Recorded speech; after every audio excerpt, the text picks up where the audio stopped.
Please listen to this message for you. It's from the groups of Phase 5 Record Show. When someone said we need to spread the news, we decided to share it through a song. Black crime, white crime, stop the dealing, stop the killing. It's time to kick that devil out your mind. Black crime, white crime, stop the dealing, stop the killing. It's time to kick that devil out your mind. Wake up, let's unite. 'Cause our lives matter. Rise up, protect your rights. 'Cause our lives matter. Stand up, let's unite. 'Cause our lives matter. Rise up, protect your rights. Hey, ladies and gentlemen, thank you for joining us tonight. Wake Up, Rise Up, the weekly show. Stephen Jones with Rock in the Valley. And I'm here with my good friend, Bill Medei, who I try to emulate and edify. No. Is the grand poobah, the most cut, the cream of the crop, top of the hill, a number one of his street. Stop, please stop. I mean, I went over his house for a barbecue one time, and he forgot the second. Was that the time he forgot the second B? Anyway, but Bill, I got a surprise for you tonight for our interview. Here we go. Here we go. There it is, the hat. The hat. Holy cow, that's beautiful. Isn't it great? I mean, we're right there. I mean, we look perfect. And and because we got this little phasing out going on here, I like to have the Wake Up Rise Up logo behind me. But what we're going to do is this: we're going to take the virtual background off tonight, just for this, so we can see these hats. Please do not scream! Oh my God, it looks terrible. I'm going. Great. My heart. Wow, that's nice. In San Francisco. Yes. Down by the bay. Yep. It's a treat to beat your feet on the San Francisco mud. Yep. And you sit here like this, and my daughter likes the song "Sitting on the Dock of a Bay, Watching the Tide Go Away," and I think that is such a boring song. I think so too. When I play that song, I change the words. I say "sitting on the dock with Medei."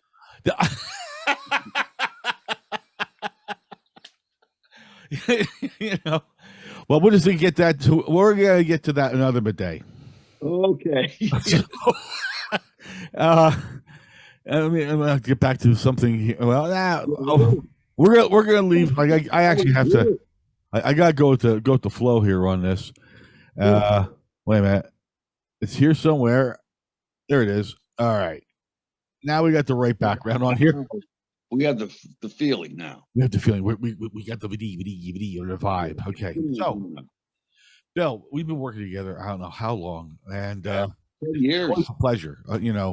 You've got such a background here in the Lehigh Valley, and all the different kids you've worked with coming out of the college, over there at Hookah Turka, and I mean, before that was Wildflower. Yeah, you did a lot of stuff over there. I mean, I used to host.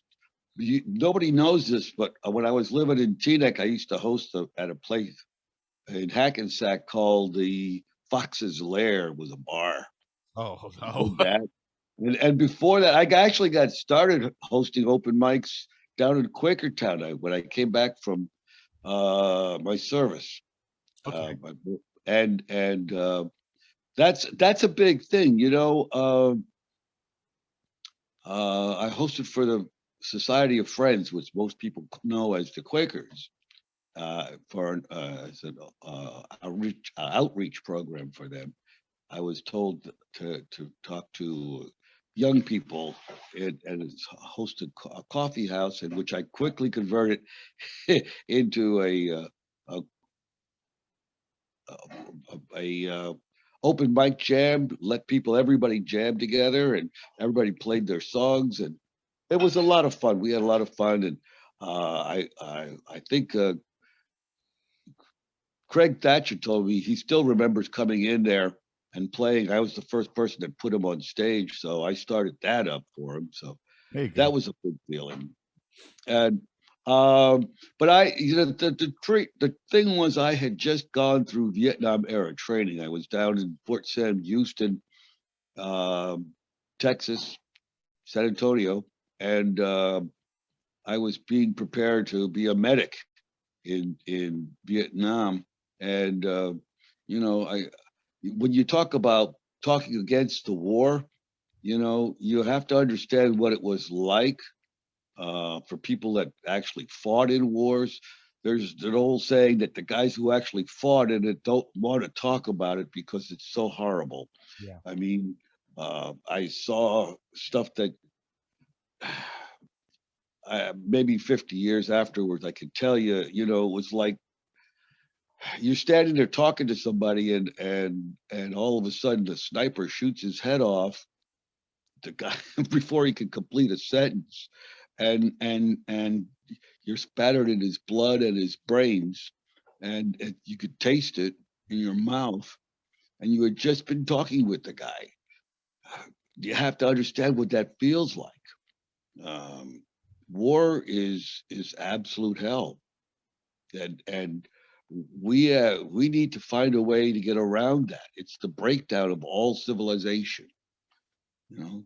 And there are people that think that we should break down our civilization. We should go back to a gun in every fist and punch our way through this world and shoot anybody that we don't like who chews funny. There are people who are running for the presidency of the United States that think like this, and this is not civilization.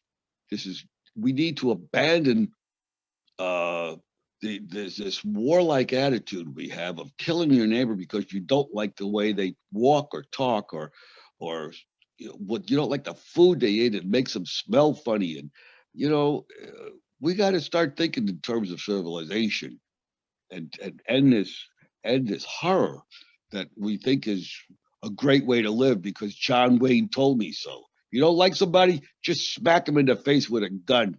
Done. You know, that's not what we're here for. We're here to be civilized and help each other get through this world. And thanks for letting me say that. Yeah, and I know you're very passionate about that. Yeah. Typically, If it happened to you, you would be passionate too. But you a can lot imagine. of people here think war is freaking glamorous, and it's the opposite of glamour. The exact opposite. There are people hiding every night in cellars down in uh, Mariupol. They're waiting for the Russians to break in and spray them with some kind of poison gas or guns or something. What the fuck is wrong with a society that we're allowing this to happen? Well, it's You it's, know? it's tough when you're looking at this. We had this discussion this morning in our Wake Up Rise Up group with regards to some of the statements that have come out of Russia, and I was young during World War II, and I'm sorry, not World War II. During Vietnam. Yeah, Uh, Vietnam. Yeah, you were yeah, still younger. You're younger than me. yeah, but I by got I got 3 days. pulled into it. I was drafted into it, my friend. Yeah, no, my cousin went over, and I remember he was a Marine, and I remember us sending him chocolate puddings and stuff like that because the water was so bad. I had an uncle that was over in Korea, two uncles in Korea, That's and another war. uh, uh, Jesus. another uncle that was in the a belly gunner in D-Day. You know, Wow. yeah, oh yeah, he came back totally messed up after that, and Yeah. it's like, why are we doing all this? And Right. coming into the peace, I've always wanted before. I got involved with Wake Up Rise Up. I've always wanted to do something peace oriented. I mean, we've got this great medium called the internet, and I'm thinking, we can get the word out and try to get people together, and when someone says, "Oh, you're about peace, get away from me," it's like, we got to try something. Something has to stop. It's this Yeah. point we talked about. Russia's saying, "Oh, we're going to do nukes." Wow, thank you. You guy starts a fight, and then he comes around. He's going to start throwing nukes at people. You know, Yeah, everything was you know, wow. that's the problem. As when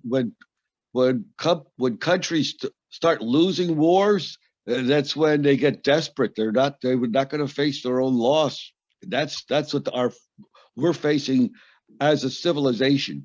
I'm talking about not the Russian civilization. I'm talking about the world civilization here. We're facing a problem where there are people on this earth that have their finger on the ultimate trigger, and we've got to figure out how to get them off that trigger. Yeah. How do we do that? And I have to give chops to NATO for keeping themselves under control and not buying into everything that's gone on over there. But you know, I think there's going to be a breaking point, and I'm just hoping that we never reach that. So let me, you know, I mean, we're kind of going down a rabbit hole. Let me come back to you and your motivations here, as far as being part of Wake Up Rise Up. What are you looking at here? You know, you've got a chance to make your voice here, and it's your voice amongst millions, you know, Yeah. who are part and not part of this. What are you Well, hoping to what are you hoping to show here? I mean, we're going to be coming out to Camel Hump Farm and shooting a couple minute video of you and the gang out there. And Camel Hump also is our nonprofit designate. You know, if we are able to raise any money off of us, we're going to be doing it and handing it to a Camel Hump. And we'll talk more about Camel Hump when we get there. So where's your point? I mean, I hear your passion. You've experienced the horrors of war.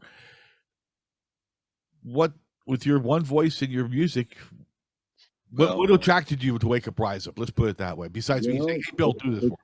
I've always made the decision to stand up against the war. You know, in any way, every way possible. I never hesitate. But Wake Up Rise Up is a good effort, you know, and I have a lot of history with music and working with young people. If you go to YouTube and you can find some Matt Smith made a really nice picture, little biography of me called Bill Medei Open Mic. If you look that up, you can see me talking to kids, young people, about open mics. It's a little 5-minute documentary he made. Let's take that up. And yeah, Bill Medei Open Mic. It's Medei. Okay. Anyway, that I'm very proud of that. Matt did a great job. And it's, you know, I'm working with some great musicians, these kids that just need a chance and a venue, something to get their feet on the ground. You know, it's one thing to play music in your house and practice your scales and all that kind of stuff, but to go out there and integrate it into a live audience with other musicians and make music as a group of people, and get the feedback from that, it's a whole other world, you know. But fortunately for me, I've always been surrounded by great musicians. I'm the worst musician that I know, and it's you know, most musicians don't even call me a musician; they call me a comic, and most comics think I'm a farting ice hole, you know. So it doesn't. Well, you know, I'll tell you what. That's what that is about. You know, you bring to the music scene a completely unique perspective. Wow. Okay, you do. I mean, yeah, well, you play your guitar upside down. Yeah, that's the wrong way. yeah. Me and Jimi Hendrix and Paul McCartney. That's not a bad little trio right there. And you also, actually you've got good ear for music, and you know music quite well. So you know, I'm kind of the same way. I'm not a bad keyboard player. Okay. Yeah. Now some people differ. They say I'm a really great keyboard player. Other people turn around and say I should stop trying to figure out where the mouthpiece is on the piano and stop trying to blow into it. You've been blowing into that for too long, and it never works. Not a bagpipe, So Yeah, the bagpipes. That's what I did that's try right. one of them, by the way. Did I tell you that? Yeah. Yeah, Just remember, you know what they say, the piano is really just a flat accordion, It's just yeah. I have an accordion, and I still have the original accordion. yeah. When I was I when I love was 10 years old. I should accordions. bring that. I should bring it over to the farm one day, and maybe I'll just leave it there. But anyway, but it's the thing is, I think it's like 60 years old. I did bring it over one time. Great. Yeah, I saw it. I remember seeing it. It was Yeah. beautiful. So Yeah, I love old instruments like that. I found out that I'm one of them myself. yeah, you are. Yeah. I see these kids coming up there with their antique guitars, and the guitar is like 20 years old, and I'm looking at that, and I was playing for 30 years when that thing was made. That's not I don't consider that guitar an antique. So we're gonna do some stuff here, and we're gonna bring your voice to the world stage. No, that's a big mistake. Well, it's not your voice, but your guitar and your style. Okay. Well, my voice actually has made cows run away, move to the other side of the pasture. Move to the other side.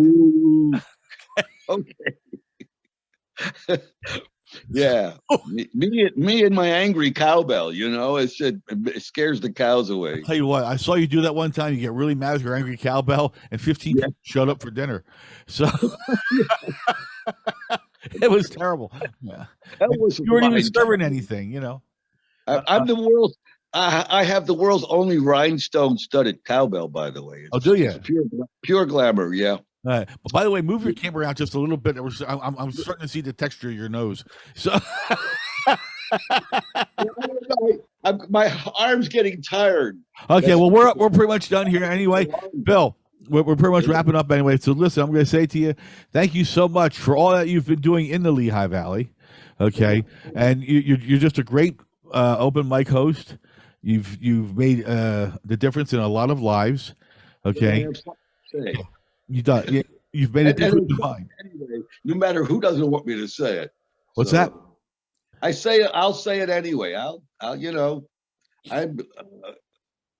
what the definition of a diplomat is, right? Person that tells you to go to hell and makes you look forward to the trip at the same time. That's what I'm trying to do. Oh my gosh! I met someone like that once. Anyway, anyway, thank you so much, man. I appreciate your input on this, and I'm looking forward to doing the taping next week. And this is going to be part of our weekly show. So thanks for participating with Wake Up Rise Up. So hey, we're going to close this out now. So ladies and gentlemen, this is Steve Jones with Rock in the Valley here to Wake Up Rise Up. Wake Up Rise Up weekly show. We thank you for watching. Stay with us. You're going to be meeting a whole bunch of more people here on Wake Up Rise Up, the weekly show. Thanks for watching. I love it, man. Be good. Be good.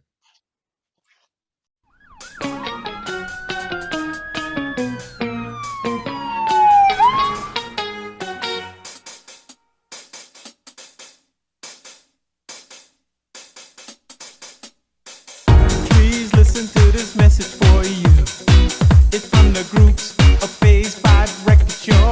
When someone said we need to spread the news, we decided to share it through a song. Black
7, verse 14. If my people, which are called by my name, shall humble themselves and pray, and seek my face, and turn from their wicked ways, then will I hear from heaven, and will forgive their sins, and will heal their land.